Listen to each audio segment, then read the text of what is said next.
Okay အားလုံးပဲမင်္ဂလာပါပေါ့နော် Hello guys, welcome back to my channel ပေါ့နော်အားလုံးပဲမင်္ဂလာပါပေါ့နော်ကျွန်တော်ဒီနေ့ပေါ့နော် January လ1ရက်နေ့2026ခုနှစ်ရဲ့ update သတင်းလေးတစ်ခုကိုတင်ဆက်ပေးချင်ပါတယ်အဲ့ဒါကတော့ဘာလဲဆိုရင်တော့ပေါ့နော်ပြောမှဆိုရင်ကျွန်တော်တို့ဒီ online ကာလတွေကလည်းပြောမှဆိုရင်နှစ်တွေကလည်းနည်းနည်းလေးကြာနေပြီပေါ့နော်ဆိုတော့ဒီထဲမှာဆိုရင် online ကာလမှာပထမအနည်းစားပိုင်းတွေမှာဆိုရင် online တက်တွေကဆိုရင်ပြောမှဆိုရင်နေမြေတော်တော်များများကိုတင်ယူနိုင်ခဲ့တယ်။သို့ပေမဲ့လည်းပေါ့နော်နှစ်ဒီအလဲတွေရောက်လာတဲ့နှစ်ဆုံးတွေရောက်လာတဲ့ခါကျတော့ရှင်เนาะဒီတော်လိုင်းတက်တွေရဲ့ဒီစိုးမိုးထားနေမြေတွေကတဖြည်းဖြည်းနဲ့ပြန်ပြီးတော့ရုပ်ရော့လာတယ်ရှိတယ်ပေါ့။ဒါနဲ့ပတ်သက်ပြီးတော့စောင်းပါရေးထားတာလေးကိုကျွန်တော်ပြန်ပြီးတော့ကိုးကားပြီးတော့ပြောပြပေးချင်တာဖြစ်ပါတယ်ပေါ့နော်။အဲ့ဒါကတော့ဗာလဲဆိုတော့မရေးထားတာကတော့နှစ်စမှာမြို့သိမ်တိုက်ပွဲတွေကိုတော်လိုင်းတက်တွေကဥဆောင်ခဲ့ပြီးမြဲပေါ့နော်။ဒီနေ့လယ်မှာကျတော့စစ်တပ်ကပြန်လဲသိမ်ပိုင်နိုင်တယ်ပေါ့နော်အပြောင်းလဲအထိ2025တနှစ်တာလုံးမှာစစ်ရေးအတက်ကြကအရန်ကိုမြန်ခဲ့ပါတယ်ပေါ့နော်ဒီစစ်တပ်ကလည်းပြောမှဆိုရင်စစ်ရေးအကြက်ရိုက်တဲ့ကာလကိုကြော်လွန်ခဲ့ပြီးဖြစ်ခဲ့တယ်လို့ပေါ့နော်တော်လိုင်းအင်အားစုတွေအတွက်လည်းညီညွတ်ရေးလိုအပ်နေပြီဆိုတာမြင်သာတဲ့အချိုးကွက်ကိုလည်းရောက်လာခဲ့ပြီးဆိုတာပေါ့နော်ရေးသားထားတာလည်းဖြစ်ပါတယ်ဥပမာရေဘူးရအားဖြင့်ပြောရလို့ရှိရင်တော့2025ခုနှစ်မှာစစ်အာဏာကြာရှုံးရေးပေါ့နော်စန့်ကျင်ရေးတိုက်ပွဲတွေမှာဆိုရင်ပြောမှဆိုရင်အတက်အဆုတ်တွေနဲ့ပေါ့နော်နှစ်ဖက်ရင်ဆိုင်တိုက်ပွဲတွေဖြစ်ခဲ့တဲ့အခြေအနေတွေလည်းရှိခဲ့တာပေါ့နော်အဲ့မှာဆိုနိုင်ငံတော်ဝန်မှာဆိုတော်လိုင်းအင်အားစုတွေတင်ပိုက်ထားတဲ့ပေါ့နော်မြို့တွေကဆက်လူမြို့ကိုစစ်တပ်ကအခုပြန်လည်တင်ပိုက်ခဲ့တာဆိုရင်2025မှာပြန်လည်တင်ပိုက်ခဲ့တာဆိုရင်အများကြီးရှိနေပြီပေါ့နော်ဆိုတော့2025ရဲ့ထူးခဲ့တဲ့စစ်မျက်နှာပြင်တွေချက်ပြင်ပြီးတော့ကြည့်ရမယ်ဆိုရင်တော့ဒီ139နှစ်ခုပေါ့နော်ဒီစစ်စင်ရင်ဦးဆောင်ခဲ့တဲ့မြောက်ပိုင်းညီနောင်မဟာမိတ်၃ဖွဲ့ကပေါ့နော်ဒီမြန်မာအမျိုးသားဒီမိုကရက်တစ်မဟာမိတ်တပ်မတော်ကိုကန့် MNDAA လို့ခေါ်တဲ့ပေါ့နော်တအောင်မျိုးသားလက်ရောပြီးတော့တအောင်အမျိုးသားလွတ်လပ်ရေးပေါ့နော်တပ်မတော် TNLA တို့ကအပြစ်ရလိုက်တာကအများကြီးကိုအကျိုးသက်ရောက်မှုအပြောင်းလဲတွေကိုပေါ့နော်ဖြစ်ခဲ့တယ်ပေါ့နော်ဒီ2025ခုနှစ်မှာအထူးသဖြင့်ပေါ့နော်ဒါကတရုတ်ရဲ့ဂျာဝင်ဆက်ဆက်မှုကြောင့်ပေါ့နော်ပြောမှဆိုရင်ဒီဆွေးနွေးပွဲကနေပြီးတော့အပြစ်ခက်ရက်စက်ရေးသဘောတူညီချက်တွေရရှိပြီးတော့ပေါ့နော်အပြောင်းလဲတွေအများကြီးကိုဆောင်လာခဲ့တာဖြစ်တယ်ဆိုတော့ကျွန်တော်တို့ဒီမှာကြည့်မယ်ဆိုရင်ပေါ့နော်ဒီနှစ်စ January လ18ရက်နေ့မှာပဲပေါ့နော်ဒီကိုကန့်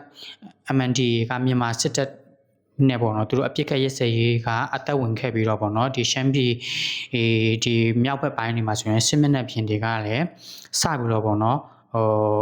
်ရွေးတွေဖြစ်လာခဲ့တာပေါ့နော်အဲ့မှာဆိုရင်တော်လိုင်းရင်အားစုတွေအတွက်ကတော့အောင်ပွဲထွေတာစက်တိုက်ရနေတယ်စစ်တပ်ကလည်းအထီးနာခဲ့ရတယ်ပေါ့နော်အထူးသဖြင့်ပေါ့နော်အရှိဒီမြောက်တိုင်းစစ်ဌာနချုပ်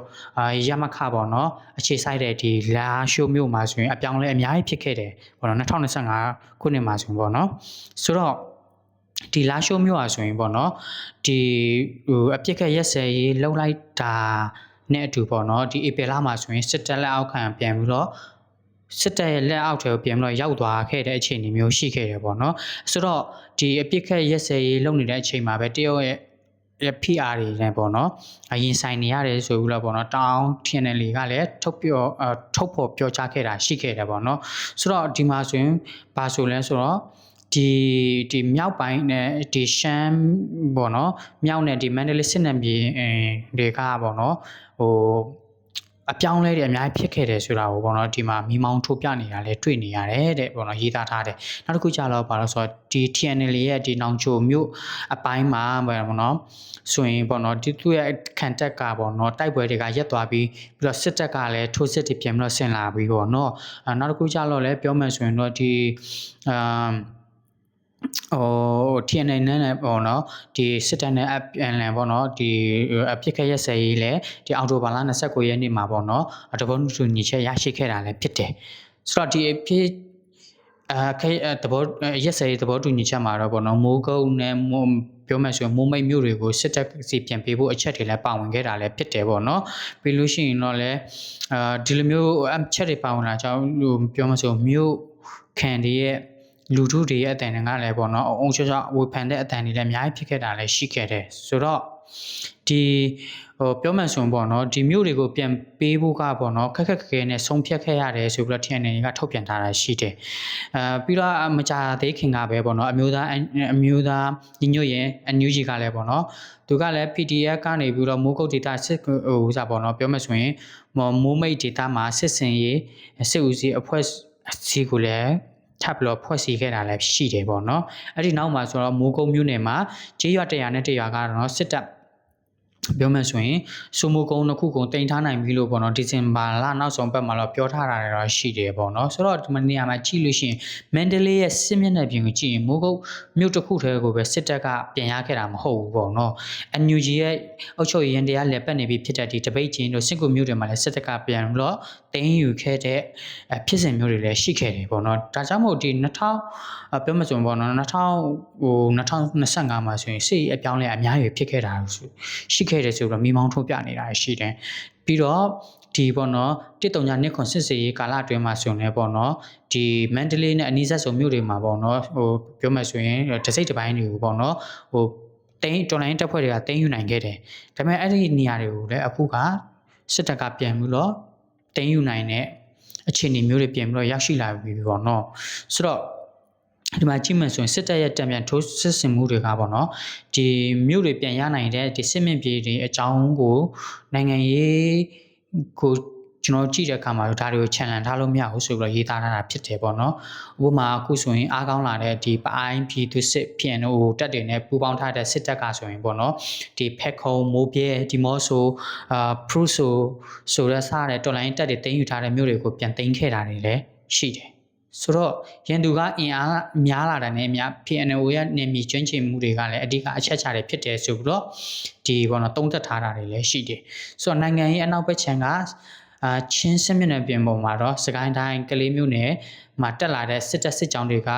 ကပြောမှဆိုရင်ပေါ့နော်ဒီဟိုအရင်တော့တော်လိုင်းတပ်ဖွဲ့တွေတင်းယူခဲ့တယ်ပေါ့နော်ဝေဘူးလာနဲ့ဖလန်မြို့တွေကိုပြန်ပြီးတော့တင်းပိုက်ခဲ့တာတွေလည်းရှိခဲ့ပြီပေါ့နော်ပြီးတော့ဒီထိုးစစ်တွေပြန်ပြီးတော့လှုပ်တဲ့အခါမှာဆိုရင်ပေါ့နော်ပြောမှဆိုရင်တိတိမ်မြို့မှာစုထားတဲ့ဒီလက်နက်ခရမ်းတွေကိုပေါ့နော်သူတို့ကဒီတော်လိုင်းတပ်ဖွဲ့ကတုံးခဲ့ရတယ်ဆိုပြီးတော့လည်းမှတ်ချက်ပြောထားတာတွေလည်းရှိရပေါ့နော်ဒီနေရာမှာအထူးသဖြင့်ကတော့ပေါ့နော်တော့ကြည့်မယ်ဆိုရင်ပေါ့နော်ဒီပြန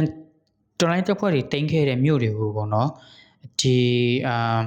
2025ခုတွင်မှာဆိုစစ်တပ်ကပြန်ပြီးတော့တိတ်တဖြည်းဖြည်းနဲ့ပြန်တော့တိတ်လာတယ်ပေါ့နိုင်ငံရေးပြောင်းလဲမှုကပြောမယ်ဆိုရင်တစားနဲ့ရွေ့လာတာပေါ့နော်ဆိုတော့တော်လှန်ရေးကဘယ်လိုမျိုးအခြေအနေဖြစ်မှာလဲကျွန်တော်တို့ဒါကိုတော့ပြန်ပြီးတော့သိထားဖို့လိုအပ်တယ်ပေါ့နော်ဆိုတော့ကျွန်တော်တို့ဒီမှာဆိုရင်ပြောမှဆိုရင်ကချင်ကလည်းပေါ့နော်သူ့ရဲ့ data မှာဆိုရင်သူလည်းတိန်းထားတာတွေရှိတယ်ပေါ့နော်ကျွန်တော်တို့ဒီမှာဆိုရင်ပြောမှဆိုရင်ကချင်မှာဆိုရင်ဗန်းမွန်တိုက်ပွဲတွေရှိတယ်ရခိုင်ကြောက်ဖြူတိုက်ပွဲတွေမှာဆိုရင်လည်း KIA တို့ကထိုးစစ်ဆင်ရက်ထားတာတွေလည်းအစပိုင်းမှာတွေ့ခဲ့ရတာပေါ့နော်ဒါပေမဲ့နှစ်ကုန်ပိုင်းမှာတော့ပြောမှဆိုရင်တော့ပြန်ပြီးတော့စစ်ရေးတွေကလောက်ခတ်လာတဲ့အခြေအနေမျိုးတွေရှိတယ်ဆိုတော့ဒီစောင်းပါမှာရေးသားထားတာရှိတယ်နောက်တစ်ခုကြတော့ပေါ့နော်ဒီမှာဆိုရင် AA ကတော့လည်းပေါ့နော်ဒီပြောမှဆိုရင်သူကတော့အခုလက်ရှိထိကတော့အကျန်းဆုံးအဖွဲ့ထဲမှာပဲပေါ့နော်ဆိုတော့ရေးထားတာရှိတယ် AA ကတော့တစ်မျိုးပြီးတစ်မျိုးတိတ်တယ်ပေါ့နော်ပြီးတော့သူတို့ကတော့သူတို့ရဲ့ဥတီချက်အတိုင်းပဲသွားတယ်ပြီးလို့ရှိရင်သူတို့ကတော့ဘသူရဲ့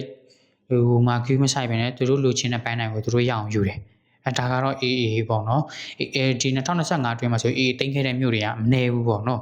ကျွန်တော်တို့ကြည့်လို့ရတယ်ဆိုတော့ဒီဆောင်းပါးမှာရေးသားခဲ့တာလည်းတွေ့တယ်ပေါ့နော်ဒါကြောင့်မို့ဒီနိုင်ငံရေးအလဲအပြောင်းကအရန်ကိုအရေးကြီးနေတယ်ပေါ့နော်ဒါဆိုတော့ကျွန်တော်တော်လိုင်းတက်တွေကရောဘာတွေလောက်ကြမှာလဲတော်လိုင်း PDF တွေကရောနေမြေတွေတင်ထားပြီးတော့နေမြေတွေပြန်ပြီးတော့အဆုံးရှုံးခံတယ်ပြီးတော့ဒီတိုင်းပဲပေါ့နော်ဟိုအသက်တွေစတေးပြီးတော့ပြန်ပြီးတော့ဟိုစစ်တပ်နဲ့တဘောတူညီချက်ယူပြီးတော့ဒီတိုင်းပဲပြန်ပေးချမှာလားဆိုတော့ဘာထူးနေလဲစစ်တိုက်ဖို့အတွက်ဘာထူးလဲပေါ့နော်ဆိုတော့ဝင်ဖန်တန်တွေလည်းအများကြီးထွက်ပေါ်လာတယ်ရှိတယ်ပေါ့နော်အဲ့ဒါနဲ့ပေါ့နော်တစ်ဆက်တည်းမှာပဲပြောမယ်ဆိုတော့2025ဒီဇင်ဘာလမှာဆိုအခုမဲတွေလည်းလုံနေတာပေါ့နော်ရွေးကောက်ပွဲတွေလည်းလုံနေတာကျွန်တော်တို့ဘာတွေလုပ်ရမယ်ဆိုတော့ပြောမယ်ဆိုရင်ပေါ့ဒါကတော့ဟိုသူတို့ကလည်းစစ်ကောင်စီကလည်းသူတို့နိုင်ငံရေးအရေးရပေါ့နော်သူတို့ကလည်းပြောမယ်ဆိုရင်ဒါကိုပေါ့နော်ဟိုနိုင်ငံကိုထိုးဖောက်အောင်ပေါ့တခြားနိုင်ငံတွေလည်းတန်တမိုင်းဆက်ဆံရေးထိုးဖောက်နိုင်သူလှုပ်ဆောင်နေအကုန်လုံးကိုသူတို့လုပ်မှာဖြစ်တယ်နော်သူတို့ကျွမ်းကျင်တဲ့လူတွေသူတို့တခြားပြောမယ်ဆိုမိတ်ဖွဲ့စီနေသူတို့အကုန်လုံးလုပ်မှာဖြစ်တယ်ဒါပေမဲ့တော်လိုင်းရေးဘက်ကတော့ဒါကိုထိုးစစ်ဆင်မယ်ဆိုပြီးတော့လောက်ထားတဲ့ NUG ရဲ့ဟာတွေကတော့အခုထိဘာမှလည်း တိတ်တိကျကျတွေလည်းရေရတယ်လက်ဆုပ်လက်ကင်ပြနိုင်တဲ့အခြေအနေမျိုးလည်းမရှိသေးဘူးပေါ့နော်နေစပိုင်းတွေမှာဆိုရင်လူတို့ကအရန်ကိုထောက်ခံတယ်အရန်ထောက်ခံတဲ့အချိန်မှာတော်လိုင်းရေးမှာလောက်ခဲ့တယ်ပေါ့နော်ဟိုပြောမယ်ဆိုရင်တိုက်ပွဲဝင်တဲ့ PDF တွေဆို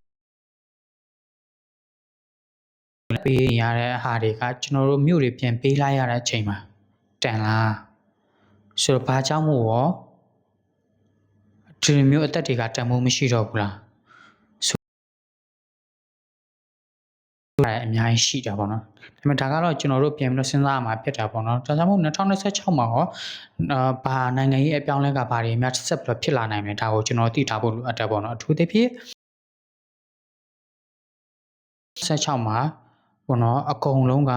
မြို့တွေကိုတိတ်ကတော့အကုန်ပြန်သိမ်းမှာတေးကြလက်တဲ့တရားမျှတတဲ့ရွေးကောက်ပွဲလုပ်ပါပြီတူရအောင်ရွေးကောက်ပွဲပဲဆိုတာပေါ့နော်အကုန်လုံးရှိနေမှာဒီကတော့ကျွန်တော်တို့ကထောက်ခံမှုရယူဖို့လိုအပ်တယ်လို့ဒီပေါ့နော်အဖက်ဖက်ကနေပြီးတော့တော်လိုင်းတက်ဖွဲ့တွေနေနေလာတယ်ပေါ့နော်ဟိုစီးလုံးကိုလည်းကဲဒီဗီဒီယိုလေးကိုကြည့်ချင်အဖြစ်ပေါ့နော်ဘယ်လိုမျိုးဟိုအထွေးမျိုးရှိလဲဘယ်လိုမျိုး comment မျိုးရှိလဲဆိုတာကိုလည်းဒီ comment box မှာပြောမှုတော့နိုင်ငံရေးကမြန်မာနိုင်ငံရဲ့နိုင်ငံရေးကအမြန်ဆုံးအဆင်ပြေနိုင်ဖို့အတွက်ကျွန်တော်လည်းမျှော်လင့်တယ်။ဆိုတော့เนาะလူတွေလည်းအရန်ကိုခက်ခဲနေတဲ့ကာလဖြစ်နေတဲ့အတွက်ခက်ခဲနေတဲ့ကာလဖြစ်နေတယ်။ဘယ်သူမှလည်းအိမ်ပြန်လို့မရဘူး။ကိုယ်ရှိတဲ့အိမ်တွေကလည်းရှိလားမရှိလားလည်းမသိတော့ဘူးပေါ့နော်။တချို့အိမ်တွေလည်းပျက်စီးကုန်ပြီတချို့အိမ်တွေလည်းရှိကောင်းရှိနိုင်မှာဒါပေမဲ့စွန့်ပစ်ဒါပေမဲ့နိုင်ငံရေးအမြန်ဆုံးပြီးဆုံးဒါမှမဟုတ်လို့ရှိရင်လည်းပေါ့နော်အေးချမ်းတဲ့သဘောတူညီချက်ဟာတပုတ်ခုများပြနိုင်မလားဆိုပြီးတော့ပေါ့နော်